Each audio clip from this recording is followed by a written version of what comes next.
Oke guys, halo semuanya, selamat datang di channel Ponautos. Yes, jadi akhirnya Honda City Hatchback RS dengan Honda Sensing masuk ke Indonesia. Ini yang ditunggu-tunggu ya, karena sebelumnya itu hanya ada di Thailand kalau nggak salah ya. Kenapa ditunggu-tunggu? Karena Honda City Hatchback RS sebelum improvement Honda Sensing itu harganya sudah bisa dibilang jauh lah di atas kawan-kawannya. Bisa dibilang itu yang termahal di kelasnya, bahkan dibandingkan dengan Mazda 2 itu jauh lebih mahal sih Honda City Hatchback ya. Nah, semahal itu nggak dapet Honda Sensing gitu ya kan? Enggak. Oke, tanpa lama-lama lagi, kalau kalian mau tahu lebih detail soal ubahan yang terjadi pada Honda City Hatchback RS Honda Sensing ini, simak video ini sampai habis. Tapi sebelum itu, jangan lupa kalian untuk mengklik tombol subscribe ke channel Ponautos, sertakan juga dengan tombol loncengnya. Like video ini jika kalian suka, share video ini ke teman-teman Anda melalui sosmed Anda. Selamat menonton. Ini adalah Honda City Hatchback RS with Honda Sensing tahun 2022. Sebelum kita mulai reviewnya, saya mau mengingatkan dulu ke kalian semua bahwa ini adalah varian tambahan dari si Honda City Hatchback, bukan facelift seperti halnya pada Honda Brio RS Urbanite. Loh, kok varian tambahan? Bukan yang sebelum ini udah discontinue ya? Tidak, Honda tetap menjual Honda City Hatchback RS non Honda Sensing.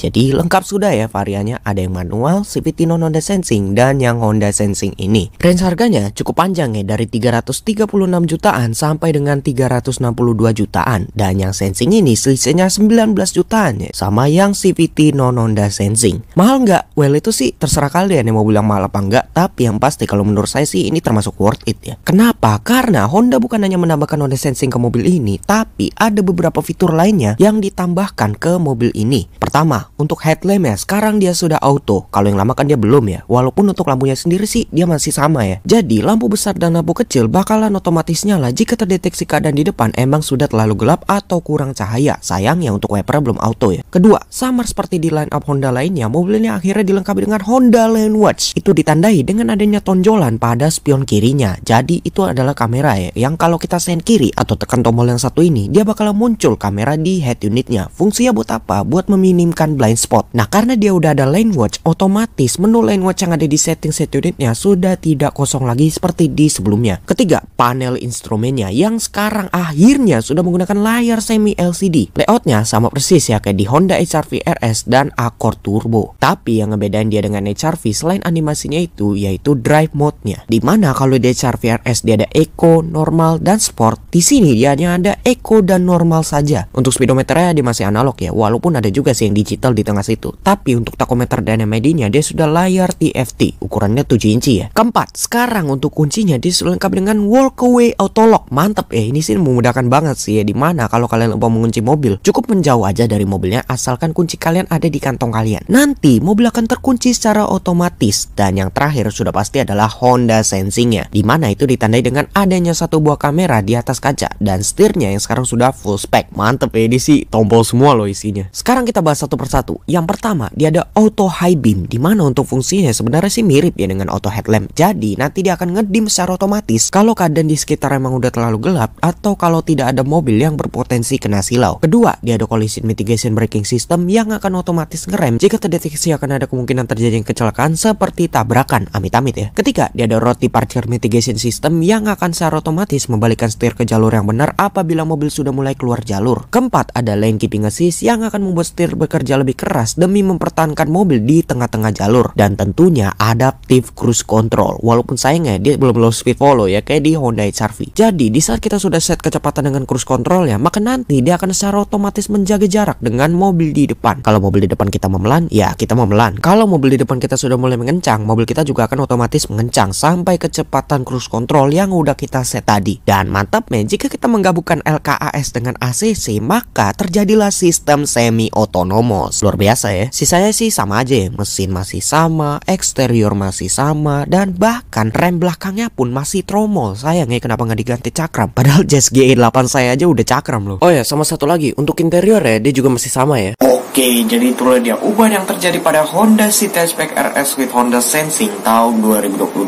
Gimana dengan harga yang sedikit lebih mahal dibandingkan RS biasa? Worth it kan buat beli si Honda Sensing ini ya kan. Selain Honda Sensing seperti yang saya bilang, dia ada tambahan beberapa fitur canggih ya. Tapi kalau kalian masih bilang ini overpriced lah ya kan, terus mahal, nggak worth it, ya silakan sampaikan tanggapan dan komentar kalian di kolom komentar di bawah. Itu aja untuk video kita pada hari ini. Jangan lupa kalian untuk klik tombol subscribe ke channel Ponautos serta juga dengan tombol loncengnya. Like video ini jika kalian suka, share video ini ke teman-teman Anda melalui sosmed Anda. Terima kasih telah menonton, salam otomotif, bye.